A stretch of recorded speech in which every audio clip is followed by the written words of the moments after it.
এখানে যা দেখতেছেন তার চেয়ে আরো খারাপ অবস্থা, আরো খারাপ অবস্থা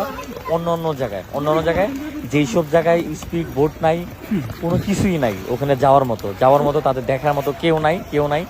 কারণ এতটাই ভয়াবহ অবস্থা, এতটাই খারাপ অবস্থা। সেখানে এই পর্যন্ত যারাই চেষ্টা করছে যাওয়ার জন্য সেখানে যেতে পারেনি, কারণ এখানে সবচেয়ে বড় সমস্যাটা সেটা হচ্ছে বোট,